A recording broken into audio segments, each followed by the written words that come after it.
it was a joint effort between Kate, Fiona and me to come up with a selection of wines which we think reflects all that is interesting, intriguing about natural wines. Nothing too hopefully horrific or scare the horses. It's up to you. Everything is about making your own mind up. For me, I'm not too hung up on labels. A lot of people think there's a natural wine movement. There are certainly natural wine fairs and natural wine bars, but what they are is really artisanal. They're about farmers who work with basically organically or biodynamically, not using chemicals or synthetic products in the vineyard, and making wines with as few additions as possible. Certainly not chemical additions, but they do work hard to make the wines taste the way they do. So there's a lot of work that goes into the winery. It's just not sort of chemical or corrective work. And I think that's, in a nutshell, my definition of natural wine. It's a sort of non-definition.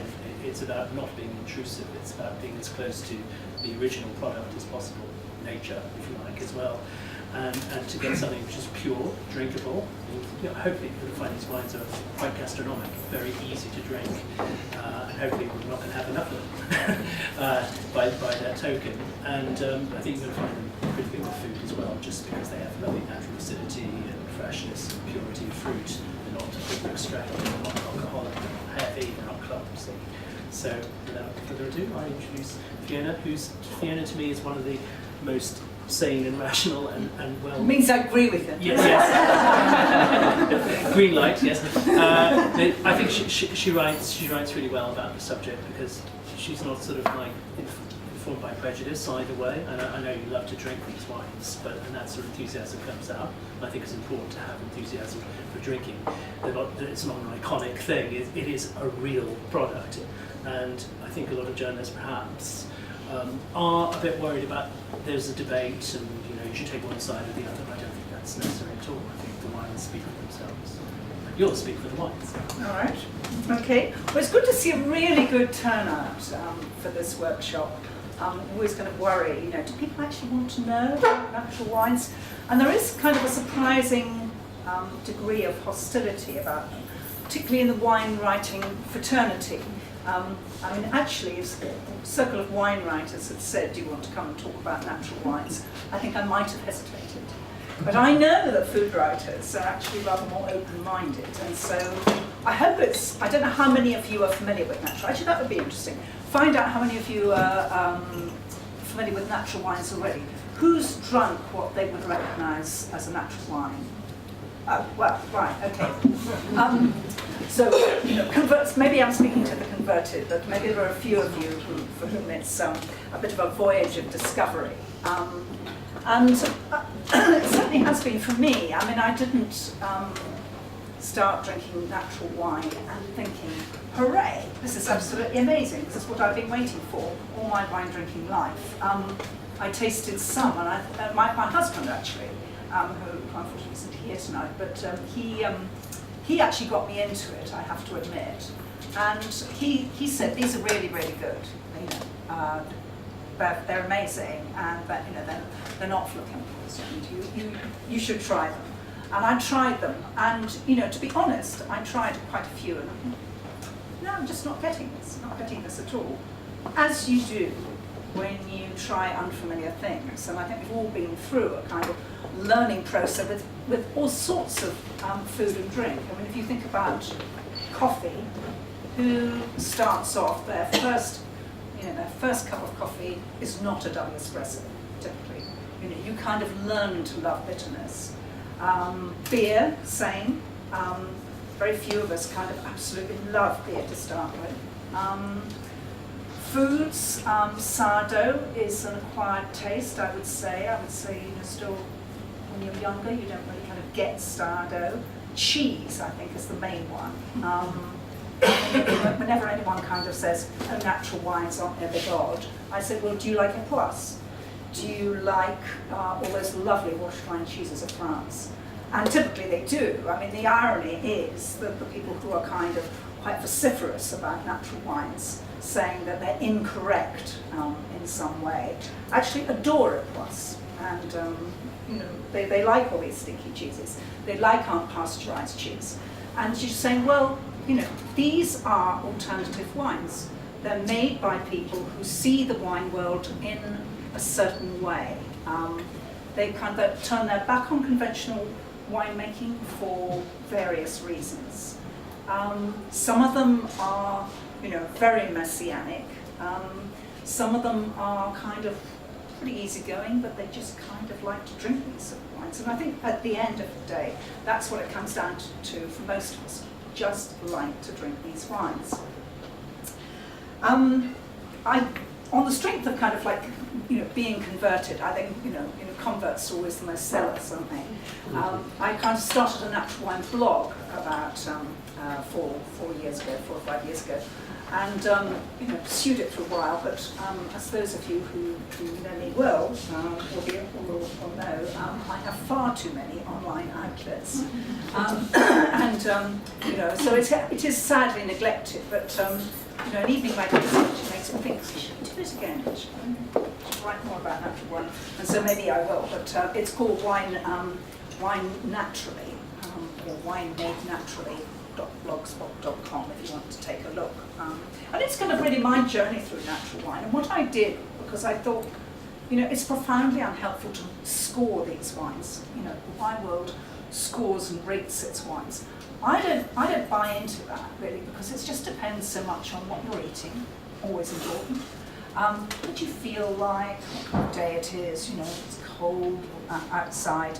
There are many reasons why you might rate a wine differently in your own sort of mood and state of health. But what I thought would be quite useful is to have some kind of rating system that showed people what to expect. And you might want to bear this in mind when you taste the wines this evening. And so I kind of had a traffic light system. And so green wines are wines that really you would struggle to tell from conventional wines. Amber wines are wines that you may find, the flavours you may find unfamiliar and perhaps even a bit challenging. But you should actually rather enjoy them, particularly once you get used to them. And red is a kind of like, don't go there unless you're a natural wine aficionado. There are red wines I don't like very much. When I say red, I don't mean kind of like, the wine is red, I mean kind of like, danger, extreme winemaking. And then there's kind of like gradations, there's sort of green to amber, amber to red. So about kind of five categories really, in short.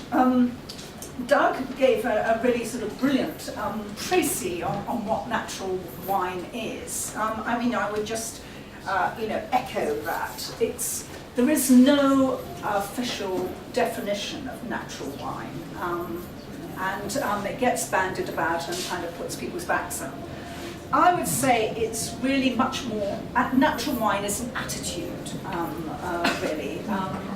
It's a sort of an overreaching philosophy of winemaking and an approach really that kind of goes beyond wine. Actually, most natural winemakers will also kind of be really into kind of foraging and sort of very growing their own veg and sort of very natural tasting food. In the vineyard, as you'd expect, I was I can't think of a natural winemaker who isn't organic. So we're talking about organic wines. So wines that are vines that are sort of treated without the help of herbicides or pesticides. You're not using that slightly. No, it's not. It's not sorry, unfortunately. Oh, it's right. Okay. Sorry. Try not to be distracting. Oh, there's like these big windows. No herbicides, no pesticides, no fertilizers.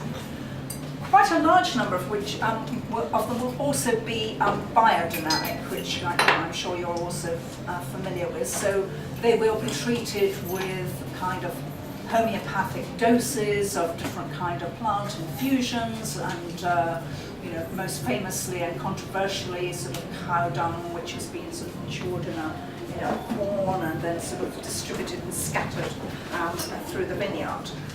Quite a lot of this stuff is slightly bonkers. I'm not going to stand here and say, yeah, I totally get this. I don't totally get it.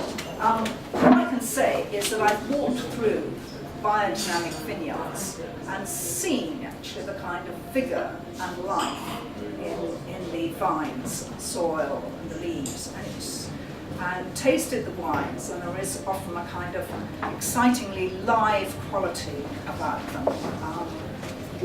It's in the glass.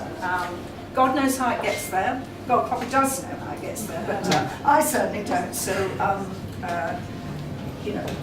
in a vineyard, obviously, that's important. Also, these preparations are quite hard to do on a large scale. So some very large producer tells you they're biodynamic. I think, and you sometimes go around wineries and you sort of like, where are your compost heaps? If there are not large quantities of compost heaps, I slightly mistrust that story. Do you find the compost heap absence worrying? Well, if you don't find them, Well, yeah, no. a lot of biodynamic producers have their own cattle. They have their own cattle and sheep, and they create their own compost, and you have to eat your own compost as well. So, but biodynamic to me is quite vague because in certain parts of the world, Roussillon, for example, I don't know many people who work with compost. They just don't. And in Alsace, actually, practically all the, well, not practically all, but a significant proportion of the producers are biodynamic, and yet their wines are not really natural because they don't adhere to the other two crucial tenets. By the way, there's no reason why you can't sip your wine. Kind of waiting for it. We'll talk about the wine, but do sip away in the meantime. So the kind of absolutely crucial things, really, that make a natural wine natural.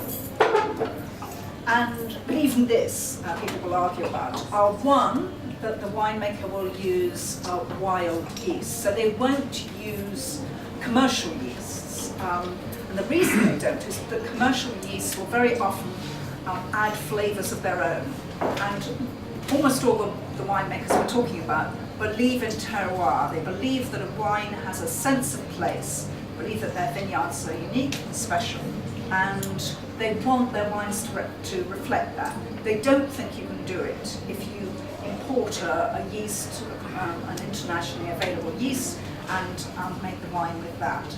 Some yeasts actually carry an enormous amount of flavour. Think about Sauvignon Blanc, for example, and those kind of incredibly pungent, sort of gooseberry, grassy, passion fruity kind of flavours that are, let's face it, attractive. But that the vineyard is not necessarily giving those flavours. The use of those yeasts is actually making the wine taste the way it does. And the reason people use them is because people like those flavours, and there's nothing wrong with that. If you like them, then you enjoy them. But just be aware that it's kind of like the food business. We read about China Blythen's new book over the weekend, which sounds fascinating. Kind of like what goes on behind the scenes. Lots of things go on behind the scenes, wine-wise as well. And the other kind of crucial issue is the addition of sulphur or not. This is the most controversial one because the presence of sulphur is kind of used as a preservative. So most winemakers, to play safe, add sulphur to make sure that their wines don't deteriorate in any way, don't vary in any way, and that they have shelf life. Natural winemakers tend to think, this gets in the way too of what I want to express. So some will use absolutely no sulphur at all, which is great news for those who are allergic to sulphur, as quite a few people are. And some will use really the minimum they can. There is some naturally occurring sulphur. Actually, sort of natural yeast can actually, in the whole fermentation process, which I don't kind of wholly understand, so please don't ask me about it. Create a level of free sulphur that, even if they haven't added any. But then they may add an infinitesimal amount of bottling to kind of keep the wine clean and fresh. So lots of philosophies on that. I'm not kind of like a sulphur fascist. I don't think, I don't think what these wines should or shouldn't have sulphur. I think, suits some, doesn't suit others. So We would say about 95% of natural winemakers use sulphur during winemaking, because if you think about it, it's a bit like, I consider being like a chef. Empirically, you taste your wine, you assess what it needs. If it doesn't need anything, it doesn't need anything. If you're a chef, you don't sort of like blindly salt without tasting the. You don't do without tasting the food. So sulphur is only necessary in certain cases, and then it is absolutely necessary, but it's not necessary always. And someone who puts in what the packet tells you, 50, 60, 70 milligrams, it's ridiculous because the wine doesn't need it, never needed it. well, the levels may surprise you actually. I kind of checked these today. So the legal limits, reds can have up to 160 milligrams per litre. White's 210. White's 210. Sweet wines, 400. Yes. So, there is, so that's why, white wines, natural white wines tend to be slightly funkier than natural red wines. Or they have to be skin contact. Or they have to be Or skin the contact, leaves. which is Yes. another You can another protect issue. in other ways, yeah. Skin contact is a kind of like a little kind of sub-branch of the natural wine world, and it's those winemakers who decide to make their white wines like a red wine. So they'll leave the sort of juice or the grapes in sort of contact with the juice of the crushed grapes in contact with the skins. And so effectively it picks up colour, which is why when you see, you will see at some point later on in the tasting, that some of the wines are kind of yellowy, orangey, quite dark in colour. And, this is kind of like, whoa, I'm not sure I really want to try this, but, please do. Bear in mind there's 8,000 years of tradition. Bear in mind the stainless steel tank and the temperature controlled, computer controlled vat.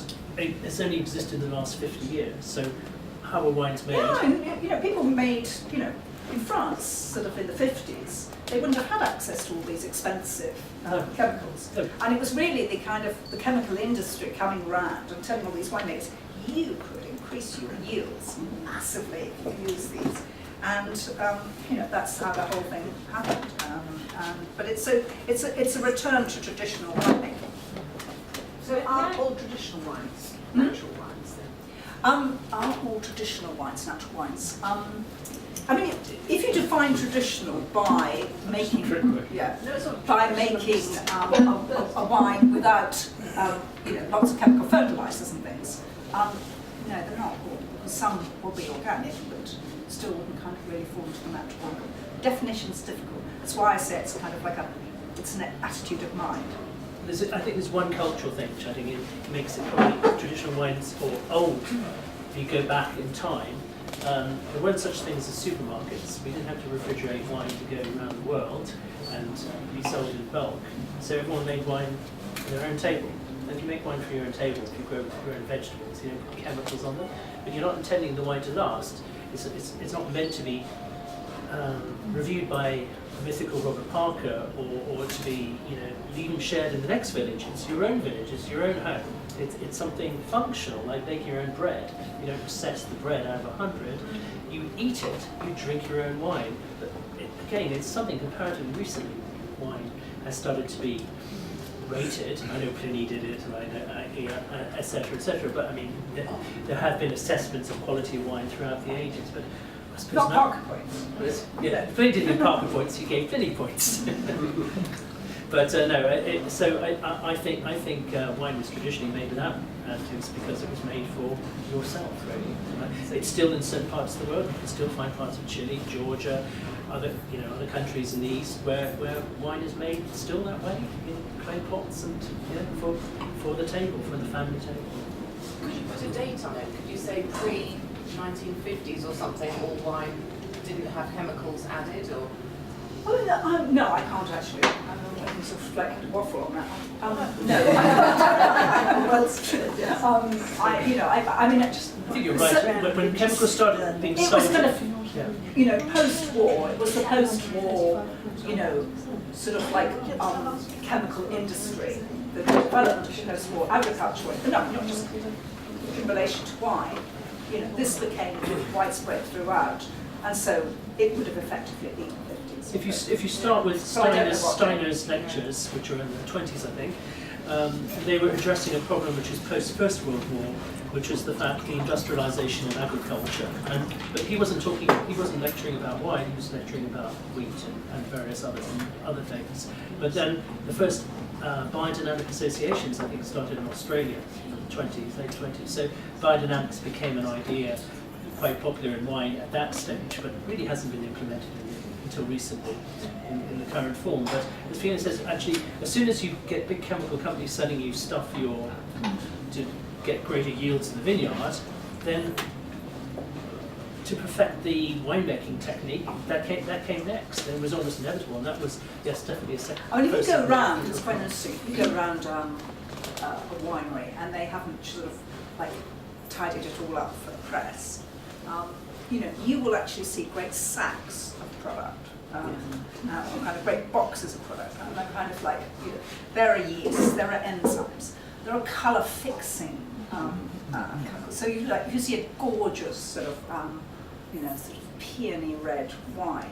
You know, it may well have had some colour fixing addition. You can add tannin. So what people will do now, they don't like the kind of slightly stalky flavour they get from the stalks. So they de-stalk, and then they add kind of body back by adding powdered tannin, which they then filter out. But I mean, you know, powdered tannin is sort of like powdered wood in effect. Yes. So, you know, all these things, all these clever things go on, and Acid most notably. you know, I'm not kind of like, you know, I have a sort of foot of both in both camps really. I mean, I like these wines, you know, I buy them myself, but I realise that many people don't have the money to buy them and still like wine, or don't have the taste for them and like wine. And I kind of think, you know, sometimes with the Guardian job, it's a bit like being an MP. They're hopefully not with expenses scams or for a cash for questions. But it's, you know, you have your own preferences as a writer, but you're there to do a job for everybody who reads the paper. And so it's important to kind of try and give everybody, you know, some kind of wine experience that they will really enjoy. Anyway, let's get down to a bit of tasting. Just one final thing before we taste. You might have noticed over in the corner we have Yotam and his wine. What? Wine director, wine guru, wine. Wine friend. Wine friend, Heidi. Heidi chooses the wines for the restaurants. And they're here because of their interest in natural wine. If you've been to Nopi, you'll see they actually have a largely, almost totally natural wine list now. So they've brought a wine along, which we'll try at the end. But I mean, it's just a signal. You know, it used to be, you know, sort of like you kind of imagine natural wine would be drunk in slightly grungy French wine bars, but actually, you know, the whole. This was grungy. The whole. Do you want it to be grungy? I mean, it can be grungy. The whole sort of terroir empire, you know, Soif and Braun and Green Manufacturing, all these places that have grown up, you know, have natural wine lists. You go to Paris now. Practically all the new and cool restaurants have a natural wine list. And there is a kind of like, there's a kind of, it has reached and kind of gone over a tipping point where, you know, this is no longer odd. It may not be to your taste, but it's no longer odd. Right, anyway, Doug, would you like to talk to us about first? Yes, I'd love to. So the first one you have is Malvasia Frizzanti from Camillo Donati. Malvasia is the grape. Rosa is a play on words.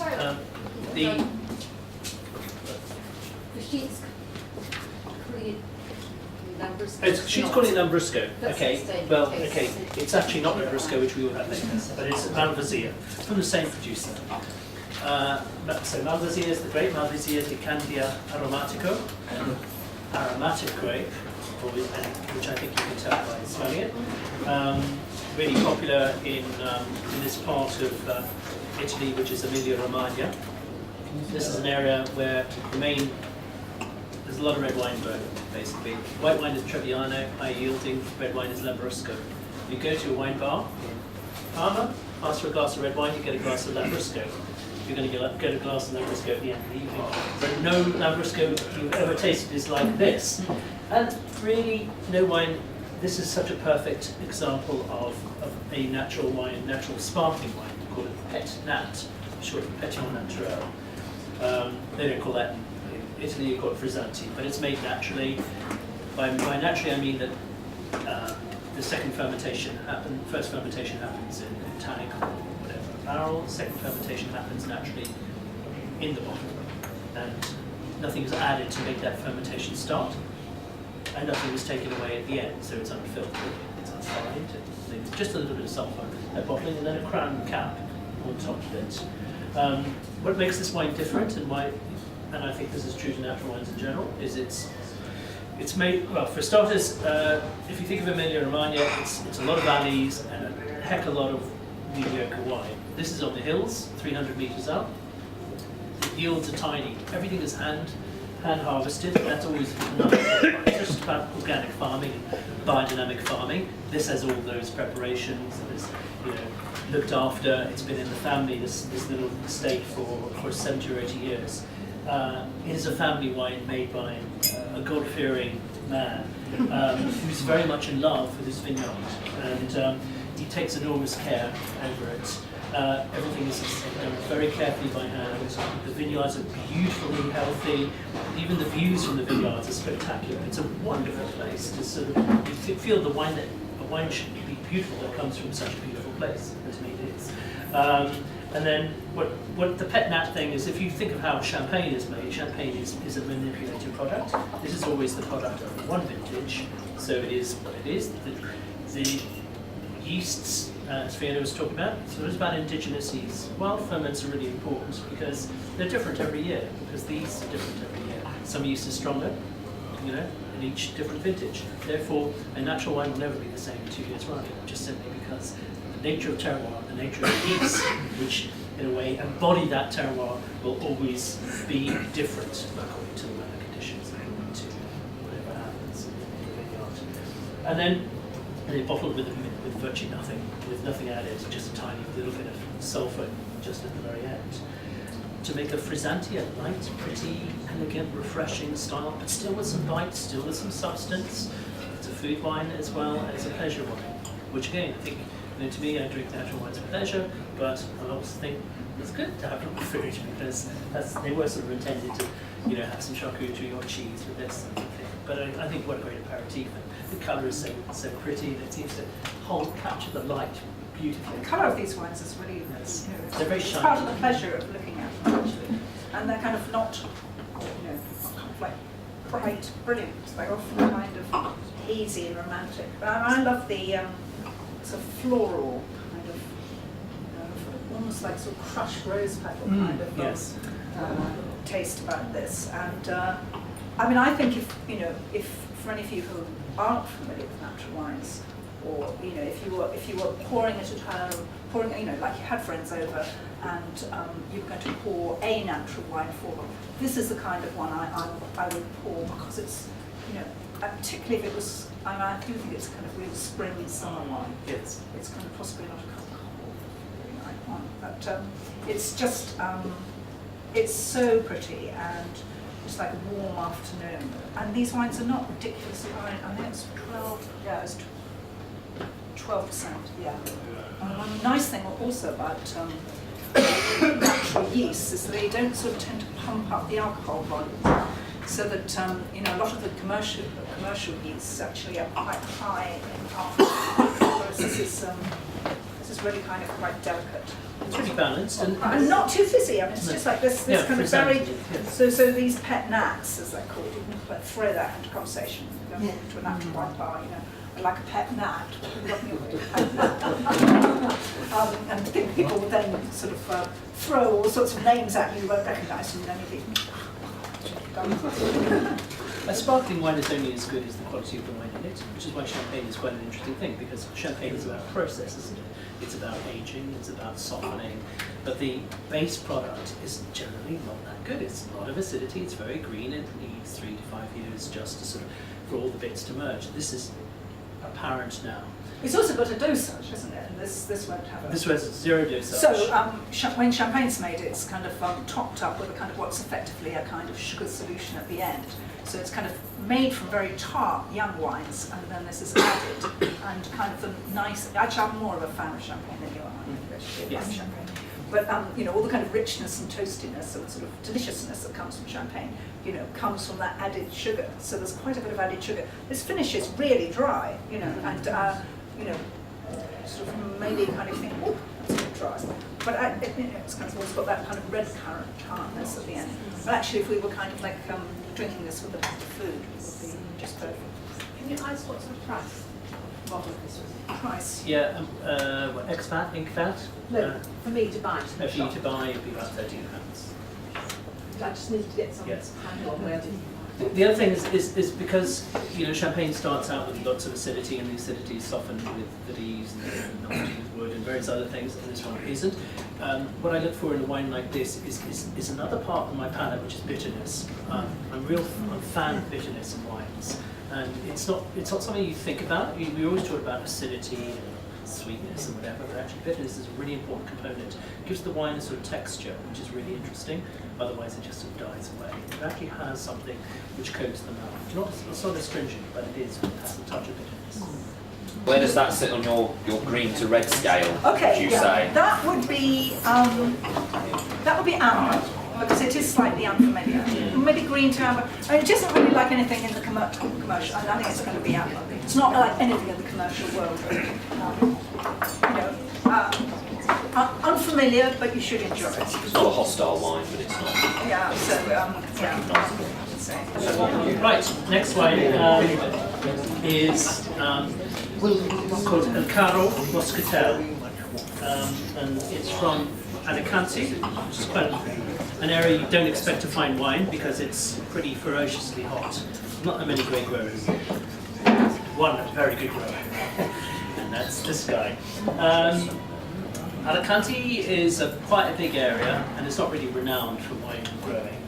And there are 2 distinct areas, one in the mountains, 700 to 1,000 meters, where you grow mainly red grapes, and the other is right on the sea. And I don't think there are many vineyards as close to the sea as this, because this is actually planted effectively on the beach. These are vines that grow in the sand dunes, 100 meters from the Mediterranean Ocean. And they are old Moscatel vines, Moscatel being the Muscat of Alexandria, which mentioned, I think in Shakespeare, is the original, perhaps the mother grape of all wines. We all know Muscat grapes from the supermarket, and the taste of Muscat. The Muscat grape is the one that tastes and smells like grapes. One of the only ones that smells of grapes or grapefruit, and occasionally of orange flowers as well. Now, this is a wine which I think takes the grape, when you have older vines and you have something else going on, I think this grape goes from easy to quite challenging and really interesting. And we found a lot of growers working in the Roussillon, but particularly the whole Catalan country, with 100, 150-year-old Muscat grapes making the most astonishing wines. And the older the vines, it seems to me you get something which is very mineral, very salty, and less aromatic. And when one thinks of Muscat, one thinks of easy aromas, almost like tinned grapiness or whatever. But this one, it's slightly aromatic, but that's not really what the wine is all about. There's something deeper, richer about the whole thing. And by richer, I don't mean heavy either. These are very unusual vines, because they grow in sand and fossilized shell. They're on original French rootstock.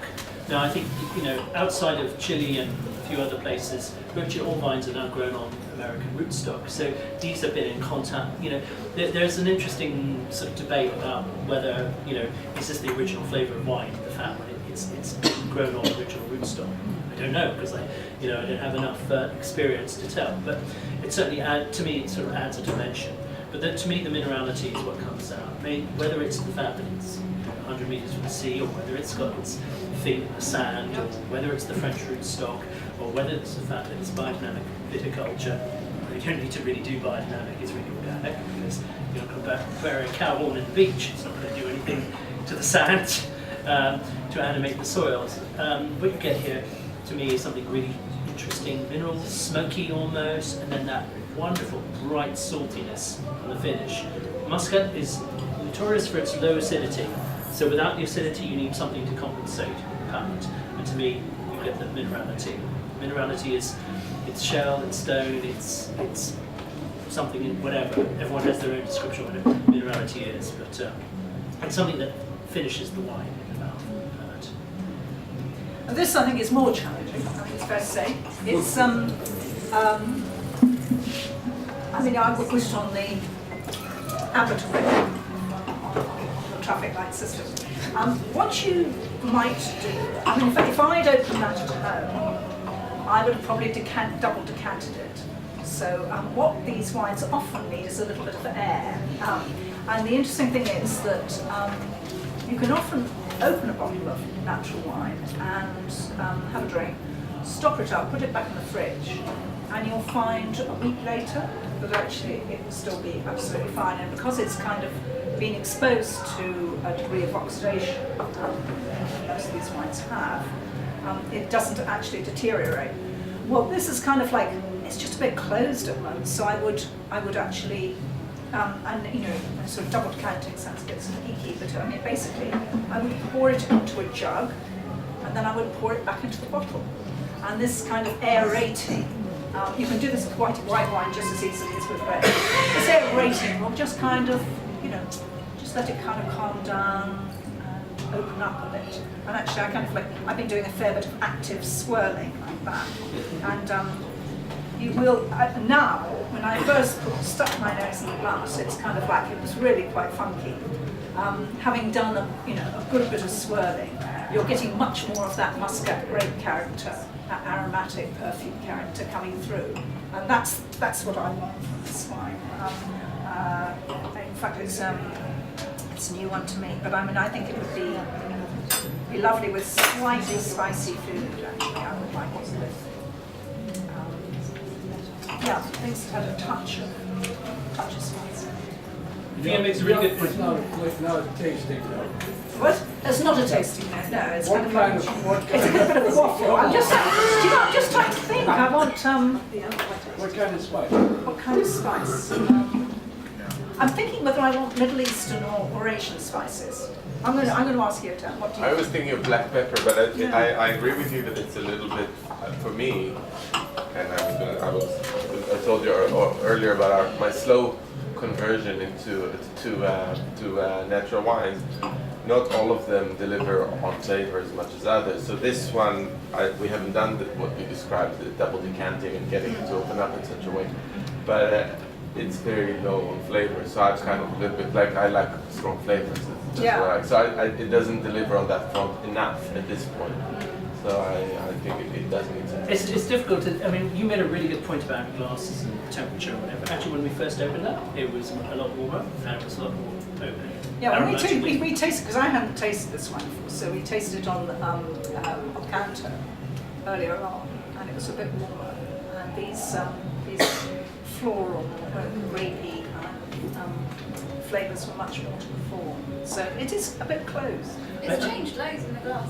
Is it? It's changed loads already. Yeah, it is interesting, yeah. I mean, actually, there is a general thing, not just to do with natural wine, that white wine is almost invariably served too cold, and red wine's too hot in restaurants, and even at home, you know, people are kind of like, friends coming round, you know, whites go in the fridge in the morning, and they're kind of like really cold, and you can't taste them properly, particularly if they're kind of richer whites, like Chardonnay, for example.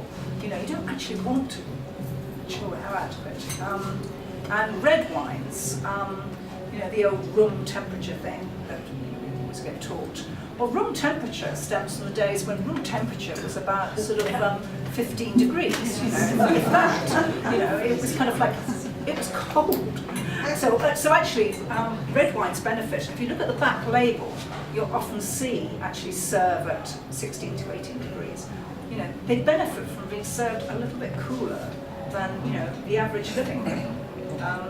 So actually, you know, sometimes if your wine's not tasting right, you just like let it warm up a little bit. But also the glass is really important as well. These are equivalent, these are aroma, whatever, these are sort of equivalent ISO tasting glasses. And what they do is they're the middle ground of glass, which means they aren't the ideal glass for any particular wine, but they're not objectionable to any wine, which is sort of like... But they're good because you can really swirl them. But you can really swirl them. You know, there's a big sort of bowl there. If you go Just to any like natural wine swirl maker them. or wine grower, they take out their glasses, big burgundy glasses, always for whites, and they've opened the whites, they carafe them, and then they. When we opened terroir, people were really confused. All the whites went into the decanters, the reds came with a nice bucket, just to sort of like, because the reds were the juicy, easy drinking wines. The whites were usually older. They've been on the lees quite a long time. They're a bit reductive, a bit sort of like closed, you know, like scrunched together.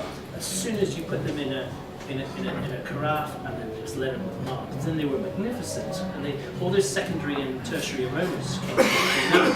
This one is sort of, you're right, it's sort of closed because we've had it a bit chilled because you know, weren't sure we were going to serve it. But leave it in the glass if you can, just even a couple more minutes and just let it come up to room temperature. And I think you'll start getting what that wine is all about, aromatically speaking. Which is worth actually, you know, when you're opening bottles at home, kind of just opening them all a bit before, you know, you actually have to pour them.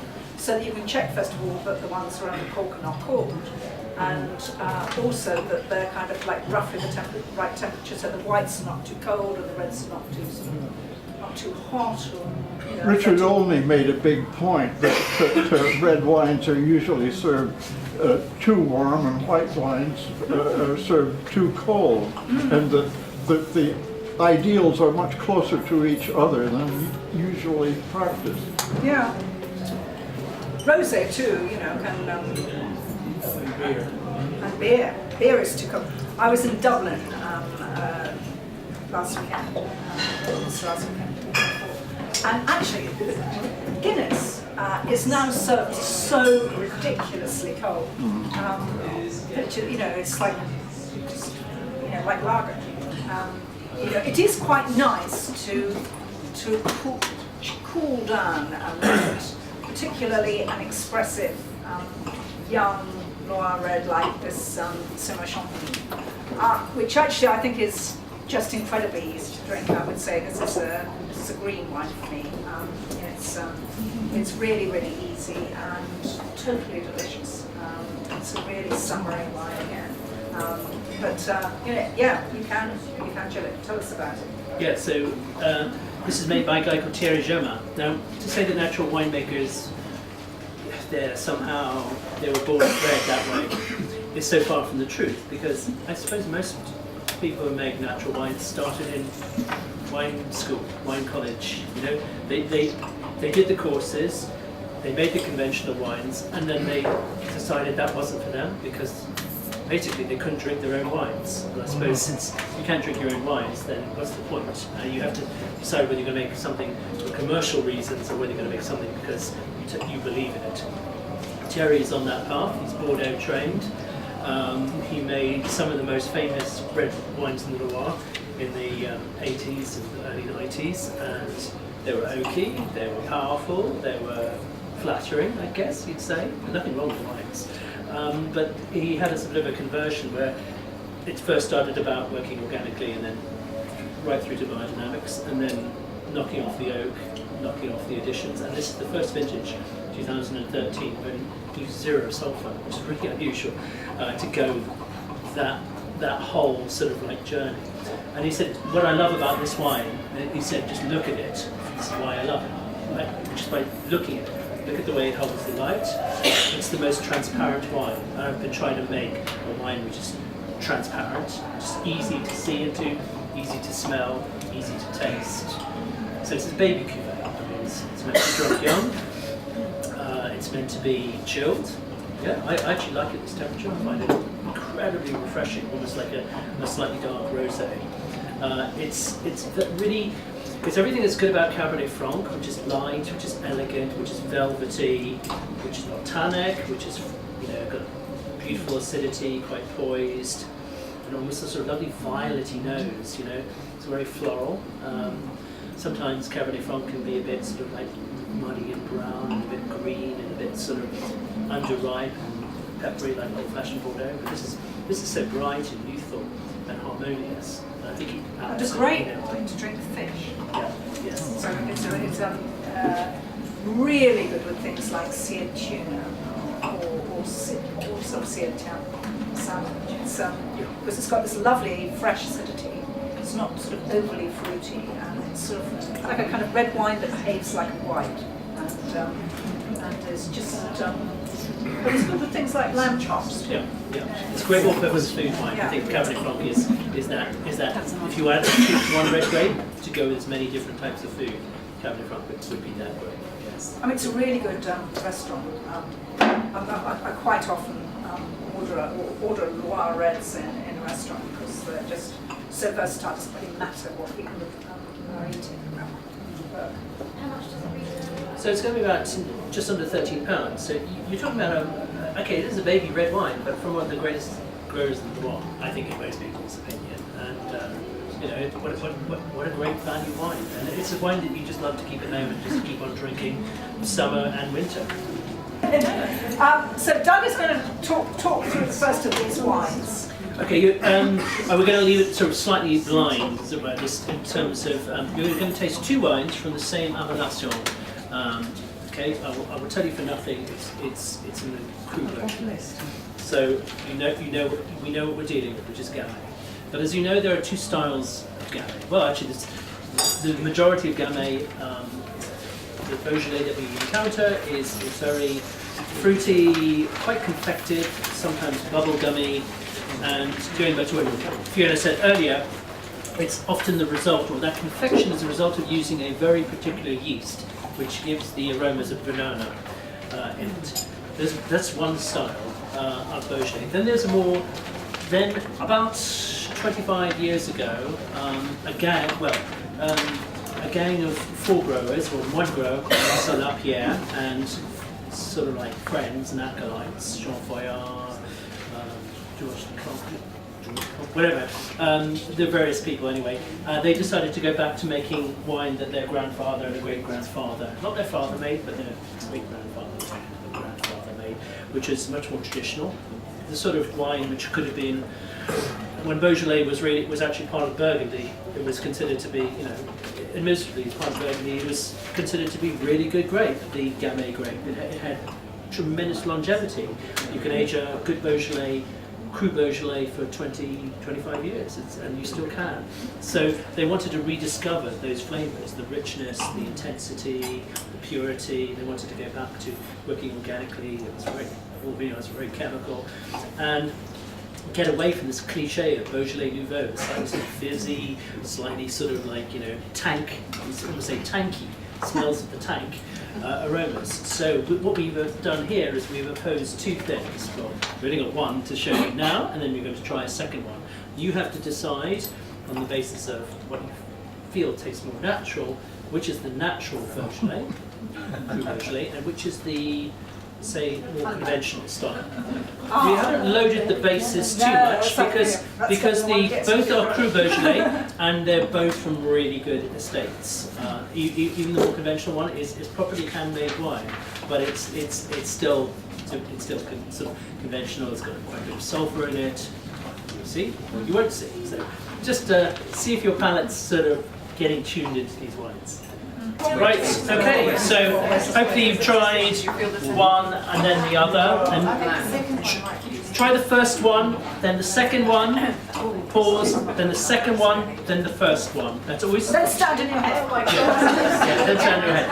I think it's really important to do that way because it really affects you, whichever one you try first, and then whichever... So you need to give them both an equal chance. So whenever you're doing things like that, you should always go back and then you give both an equal chance. Both were nice. That's the second one. That's the first one. Should we just see whether, like, who thinks, should we ask who? Yes. Okay, Right. Well, who thinks wine number 1 is the natural wine? And wine number 2? Don't knows? almost exactly what I thought. Yeah. Yes. Yeah. So 50-50 almost there. So wine number 1 was the natural. I like it. I mean, the interesting difference between them, I think, is, I mean, they're very similar wines, both young, both Gamay, both Beaujolais, but the first wine has slightly more kind of like structure and force, I would say, than the second wine, which is very pleasant. But slightly sweeter in a way that, because it's a more commercial wine, I'm not going to say unnatural, because we don't say pejorative. What would be the difference in the winemaking beyond? So the main difference, the two differences are farming, obviously. One is from an organic farm, but the other one they work sort of like, Luc Raisonné, which is like the chemicals when they need to. The yields are about the same, actually. The fruit is hand harvested in both cases. But the main difference is the winemaking. So, whereas the second wine is a classic carbonic maceration, whereby you put the gas on top and the fermentation happens inside the grapes. It's an intracellular fermentation. But what that does is explode the fruit and gives really juicy, sweet, fruited aromas, but nothing underneath it. The first one is fermented with indigenous yeast in barrels, which gives texture, spiciness. And it's a wild piece ferment. It's a wild ferment, so there's no temperature control, there's no stainless steel. It goes through a natural sort of process like any natural wines does, and then it's not filtered or fine and no added sulfur. Whereas the second wine, God, I'm getting confused myself, is filtered and sulfured. So it's cleaned up. So you get something which is clean, quite fresh, but not a lot of life or energy. I think the sweetness is the kind of, is the definitely That bubblegummy yeasty thing going on. so, no. Decombe, George Decombe was the first one. And that was natural wine. That was the natural. Yeah. And how much does that retail for? That one would be around 15-ish, 14, 15, and the other one would be around 11, 12. There are certain grape varieties that I think respond particularly well to natural winemaking, and Gamay is one of them. I mean, there's an awful lot of really dull Beaujolais around, I think. The more natural Gamays have a real personality and sort of force that actually, I think some of the more commercial ones don't have. And the other one, which we haven't tried this evening, but we do look out for, is Chenin Blanc, which is again the grape varieties of one of the main grape varieties in the Loire, also in South Africa. So kind of smooth, slightly middle of the road, but when you taste some of the natural Chenins, there's an awful lot of natural winemakers in Loire. So look out for wines from Montlouis, which is just over the river from Vouvray. And they can be absolutely gorgeous, and they can be quite sort of piercing and mineral, but they can also be seductive and peachy and really, really gorgeous, particularly as they age. And they do age well. So Chenin Blanc is actually a great variety that actually responds well to the natural winemaking philosophy and approach. By coincidence, I was drinking this on Friday night at a really good new wine bar in Bristol called Bar Buvette, which has been set up by a guy who's actually kind of gone, a chef who's gone completely native. He was running a kind of like very successful conventional restaurant in Bristol called River Station, which actually is a really nice restaurant. Anyway, he kind of like went off to this place called the Auberge de Chassignon, which is this absolutely marvellous place in the Auvergne, which I discovered about 3 or 4 years ago when I sort of went first getting into natural wine, which is run by Harry Lester. Do you know Harry Lester of the Anchor and Hope? Chef, and he kind of went off to France and went native. This place has this effect on you. It is the most beautiful place. You kind of yearn for, you know, unspoilt rural France and kind of despair at, you know, what France has become. Head for the Auvergne because it's, you know, it's just full of amazing scenery and fabulous ingredients and extraordinary cheeses and things. And they have the most bizarre wine festival in the world. Probably not the world, but in France maybe. Every July, where they just like have one day where they invite their main wine suppliers to come and sort of hang out and sell their wines. There's only about 10 of them, 10 or 12. So it's like this place is tiny. So in the middle of this kind of village square, you know, all the winemakers turn up. And it's the most jolly thing. You kind of, you turn up on a Friday, there's an enormous feast on a Friday night. You kind of have this kind of token wine fair on the Saturday. And there's another enormous feast on the Saturday night, an enormous lunch on the Sunday. So it's just all an excuse for sort of sitting down feasting and having really lovely food and drink. Anyways, Harry sold to Peter, largely at my egging on, saying, "You don't want to buy this place." But I kind of like he was selling it, and I was thinking it'd be really sad if it turned into, you know, like we just like found it or turned into a very dull kind of restaurant. Anyway, he's kind of like taken it up, and he's kind of like planting an immense garden and you know, rearing pigs and sort of making his own charcuterie. And barbivette is what he does in the winter when it's sort of so cold in the Auvergne that even he can't be there. But anyway, good place to go. Would you agree, Zach? No, it's fantastic. It's lovely. Yeah. Cool.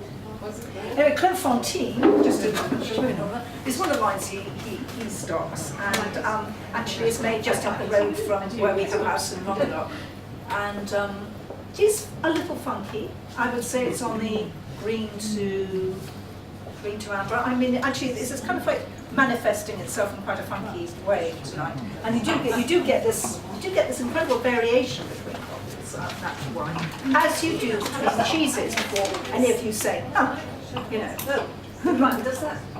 I think this is actually relatively consistent, and the reason why I say this is because I know how many bottles of this we sell a year. We sell like about a third of their production, which is quite incredible. It's one of our biggest selling red wines.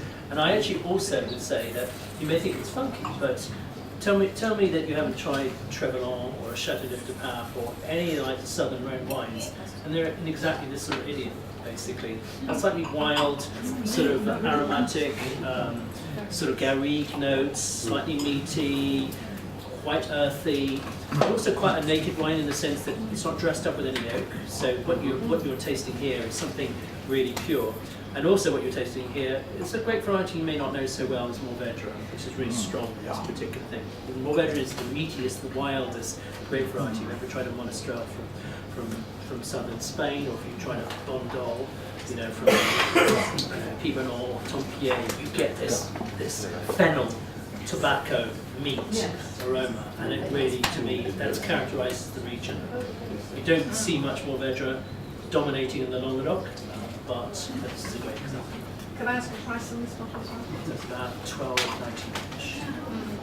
I must say I love this wine. It's just like, it's weird. I mean, this is kind of like what makes me totally love natural wine, but it's actually so incredibly life-enhancing. I mean, like a juicy and kind of, makes you kind of like understand why, you know, wine drinking has always been a joy, instead of kind of like, you know, how many bottles, or what kind of price do I own? This is kind of joyful wine. Yeah, it seems to come from nature. Directly, do not pass. So that's the easy one.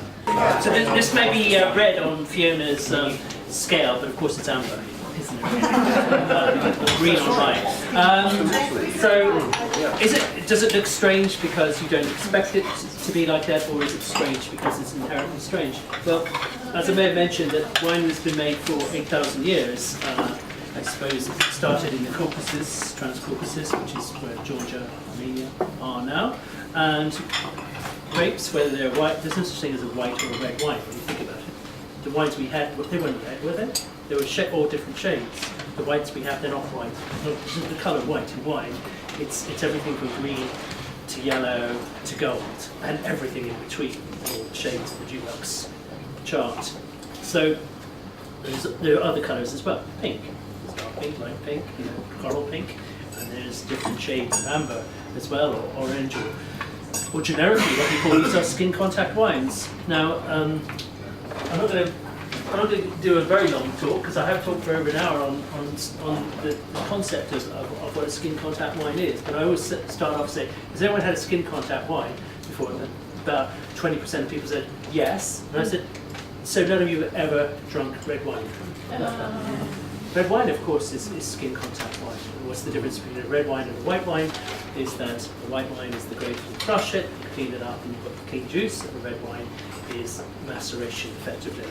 But all grape skins have colour. Pink, grey, slightly purple, orange, yellow, green, black, whatever. And if you put anything in a liquid for some time, especially like an alcohol, then it starts extracting colour. So traditionally, they want to fiddle around with, if they didn't have stainless steel tanks and computer control, whatever, you put the whole grapes in.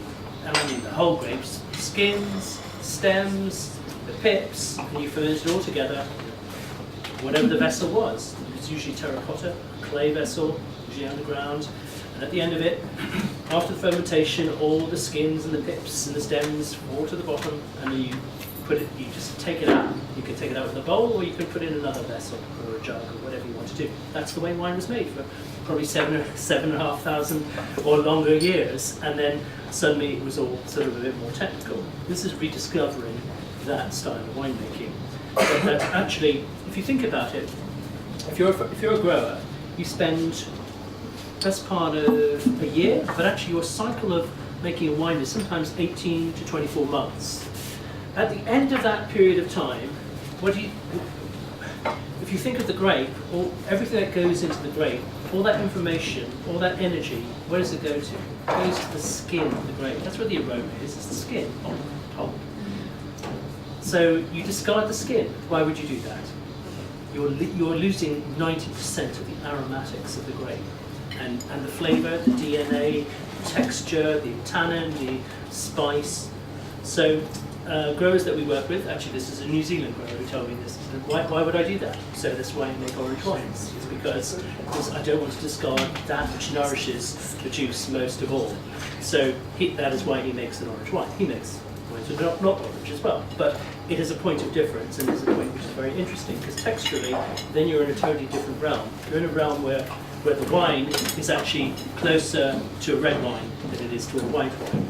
It may come from a grape variety that we notionally think is a white grape, but it isn't really a white grape. It's a grape with a coloured skin. You extract all that flavour. These are extracted wines. Extract all the flavour with a skin contact, with that extraction. And what you get is something which is phenomenally aromatic. That's real aroma. That's not an aroma that comes from a cultured yeast. That's an aroma that comes from the skin of the grape. You may recognise the main aroma from the first wine we had, Malvasia. Okay, and it's 25% of this rather than 100%. And then there's some other grapes in this, Otruga, which is a local grape, Emilia-Romagna, and there's some Marsanne, which is really unusual to find. It's called Champagne locally, curiously. And then there's 25% of a grape that they don't really know what it is. And it's grown up a mountain, 400 meters up a mountain, so really, really cool climate. So you get plenty of acidity. The wine is 10.5% alcohol. So it's never much more than 11. It's really, really refreshing and crunchy. Now when you have a wine which is that light and that colour, it creates a disconnect in your head. You think like, how can a wine which is so light be that colour?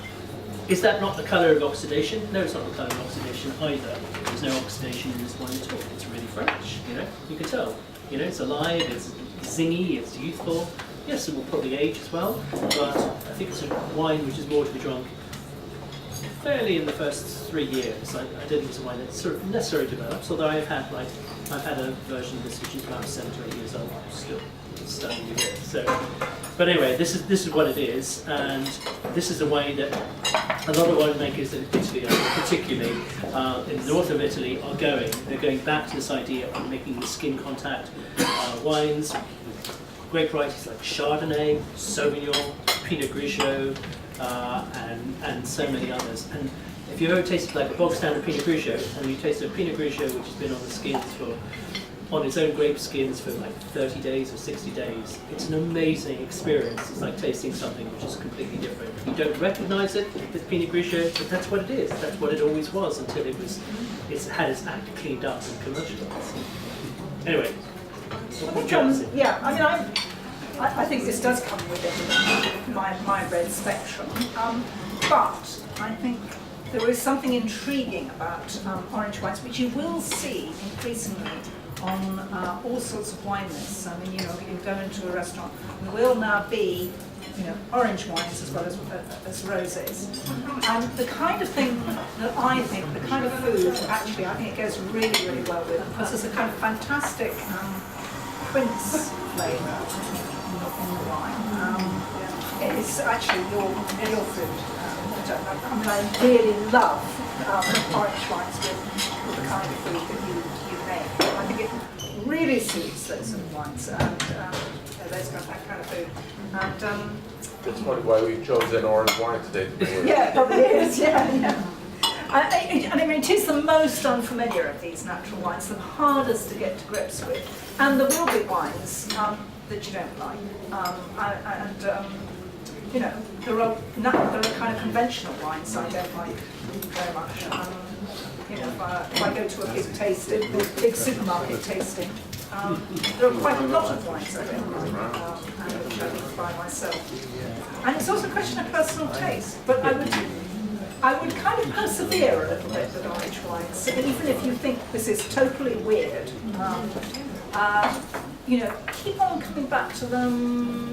Order a glass and buy the glass sort of, off a buy the glass list now and again.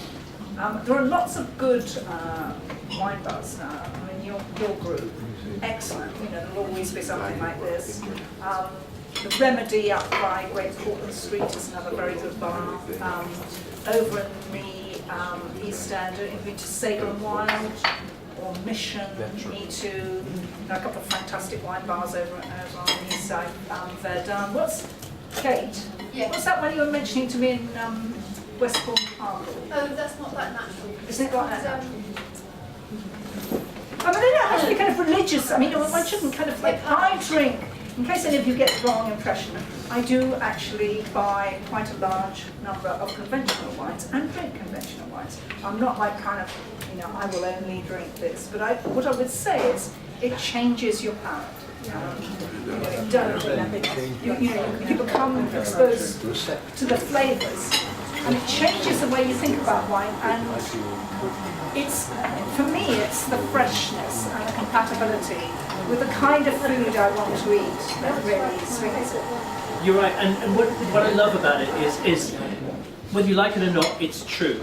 It's always true to itself. So we use the wine, real wines, because there's nothing really, there's no flavour added to make them otherwise. So if it has acidity, it's natural acidity. No one poured some tartaric acid in the end to try to correct it because it didn't have enough acidity. If it has tannin, and this has tannin, but it's because it's natural tannin. It's not powdered tannin that Fiona was talking about. If it has tannin or if it has structure, it doesn't come from oak. There's no wood that modulates the wine or confers an extra level of flavour on top of it. So nothing is really added to the juice, and it sort of, in its own time, it decides when it's ready, not when you're ready. You can serve it in a way which, a big burgundy glass or correct it or at the right temperature. That will help you. You can come back to it. This you can have this open for 5 to 6 days. I really do submit that a lot of, like, let's say, more conventionally made wines, they really collapse quite quickly because they don't have an internal balance. I'm not saying all do, but I'm saying a lot do. But these wines have integrity, and they will develop, they will change, not only from day to day, but from glass to glass. So I swear that if we have this open for, for another 2 or 3 hours, and we're all still here, and there's still some left, it will have changed 4 or 5 times in that time, which means it's a living wine, and that's what natural wines are, is they're living. And I think that's why we want to celebrate something like this, because 1 to 6 glasses is different, not 1 to 6 glasses the same. If we want consistent wines, we know where we can go. There's always consistency out there. But if we want wines without a safety net, well, we know where we can go. I think the other thing that's quite interesting from a food point of view, I don't know whether you two would agree, that actually they are, because of the tannin and the structure, they're really surprisingly good with red meat. So actually you can, sort of like robust white meat, so like they're good with pork, and they're good with lamb, which is surprising. I don't think of like white wine and lamb. That's kind of a bizarre combination, or with veal. I think it's. Well, Heidi and I would know that from Georgia, there's only one wine on the table throughout the whole meal. It's that wine, that colour wine, and it's going everything with vegetables, with meat, with fish, with aubergines, with garlic, with the most powerful spicy flavours, and with cheese. It's always that wine is on the table. They don't like bring you lots of different wines. It's one wine, but a lot of it. And it's always that colour. The really weird thing for those of us who've been going to Paris for years is that they now serve vegetables. Yeah, I actually go to a lot of these sort of new Parisian restaurants, and actually they were just brilliant sort of vegetable dishes, places like Au Passage or Servant, which is a really brilliant restaurant I went to last time. And so there are a lot of new generation of young chefs working with getting us excited about vegetables as the older generation used to get about meat, and serving all these marvellous sort of very, very natural tasting vegetable dishes, and they're just like they're not heavily sauced. They're kind of like things like leeks would just be sort of very, very simply cooked, and something like this actually works really, really well with those fresh flavours. I think it's like it suits.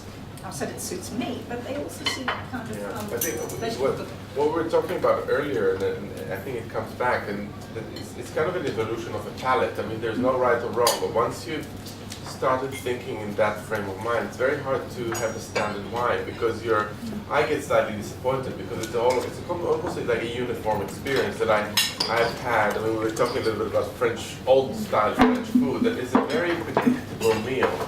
You were talking about the pate, so in a sense it's completely homogeneous, it's very smooth. It's got, tremendous amounts of really good alcohol, but it doesn't deliver any kind of surprises during the eating experience. It's like the difference between a coarse pate and a smooth pate. I mean, you just don't get any surprises. You know exactly what you're going to get.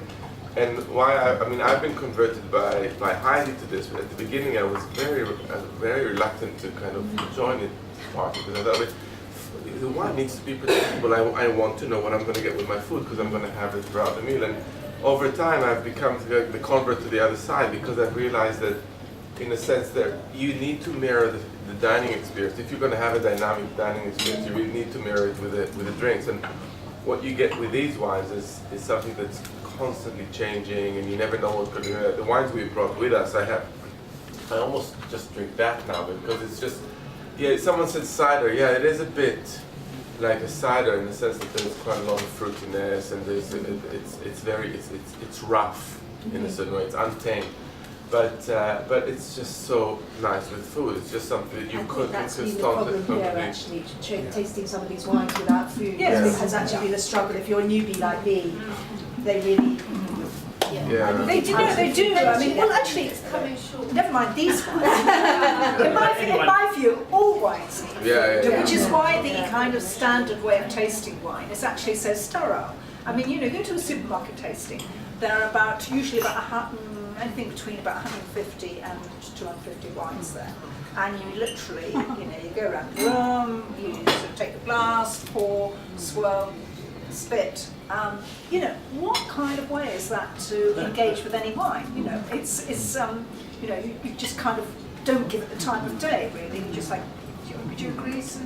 Definitely. Yeah, I mean, I'm more and more feel this, that actually it's a rotten way to assess a wine. It doesn't really matter so much for kind of like talking about a sub £5 wine, like if it's drinkable, wine. But if you're talking about a wine of any kind of complexity or interest, it should be opened for a bit. You should kind of like have a glass. You should kind of go back to it.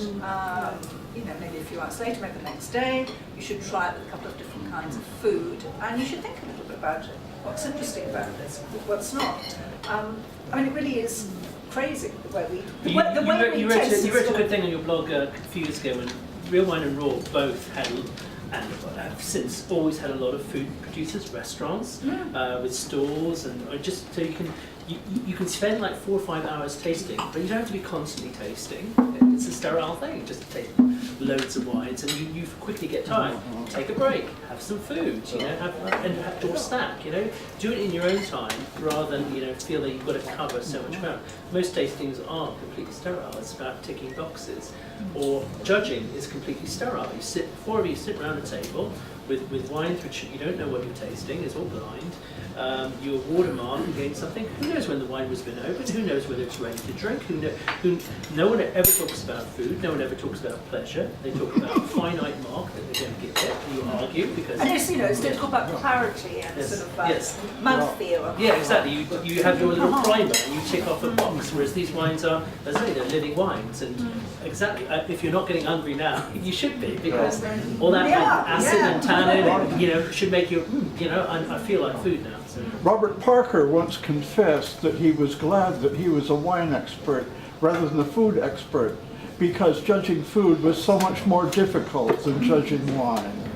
Well, actually, I think he would have been done better to have taken a similar view to his views about food, actually, because, I think Parker points for a period, absolutely dominated and ruined wine, well, in my view, actually, because, everybody went out to get high Parker points. And actually, those wines were, not desperately enjoyable with food. They were kind of like huge alcoholic monsters. The range you get in orange wines is huge. And this is, in my book, that's, I'm like more used to orange wines, but I would say that's not cidery at all. That's kind of like got some really rich fruit flavours. It's got that beguiling and flavours you don't get in other wines, and that's what appeals to me about orange wine.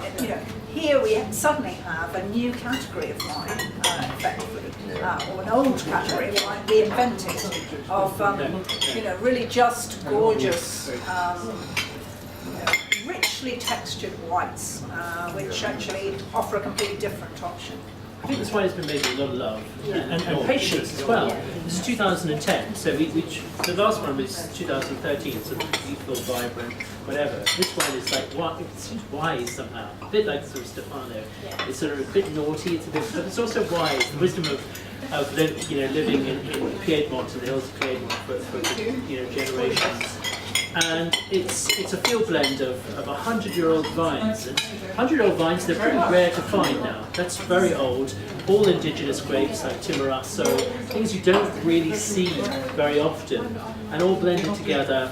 And I think the age as well has given an extra dimension, something secondary to it, which is really subtle, and you keep on coming back to.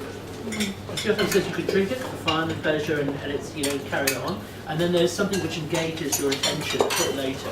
Come back to it. And, wow, it's like it's how do you use the word emotional response to wine evokes an emotional response to me. I think we should probably wrap up. I think we should wrap up. Okay. Keep on eating and talking. Keep on eating. What we're going to do is, at the end, there's lots of bits and bobs, so we're going to distribute them fairly or unfairly, as whatever. But there's a bit of everything. There's also some really hardcore Lambrusco, which I think we'll just slap on the table because it's absolutely fantastic with the terrine and the rillette, and just glug it. When I say hardcore, you think of Lambrusco as being sweet, easy, and juicy, but this is like proper wine. It's got some tannin, and it's got some purple colour. You either love it, you hate it. It doesn't matter. There's plenty of other wine which you can get your teeth into. Other than that, I'll thank you. Maybe I think that was fantastic. I think it's really nice to hear other people talk about natural wine. It's usually me, but do so in a really reasoned way and a really clear way, because it's portrayed as a very esoteric thing, you know, like a small scale, whatever. But actually, it's what artisan farming is all about. Where they're making cheese, real ale, cider, bread, whatever. It's part of that whole thing. That's so important, Fiona says, to link these things together, because why would you not like wines which are made in this artisan way if you like all these other things? You know, they're not any different. They're just made without additives, which is surely got to be a good thing. The farming is surely got to be a good way of treating the land, the soil. You know, we're leaving it for future generations. We don't want to. We're going to push junk into the land. We don't really want to have junk in our wine because we don't really know what's in our wine. It may just say contains sulfites, but believe you me, most cheap wines have up to 30 or 40 additives and things you don't really want to have in a product, which you think is a natural product. For so many years, people think wine is a natural product. Anything but. It's horribly adulterated. Maybe not as much as food, but certainly more than is necessary. So I'm glad we're tasting it. If you're interested and want to know more about natural wine, there's a very good book called Natural Wine, written by the only MW who is an advocate of natural wine, called Isabelle Legeron. She was behind one of the natural wine fairs. In fact, I think the Raw Wine Fair, she may well be doing it again this year. But actually, it's a really good sort of introduction to the subject.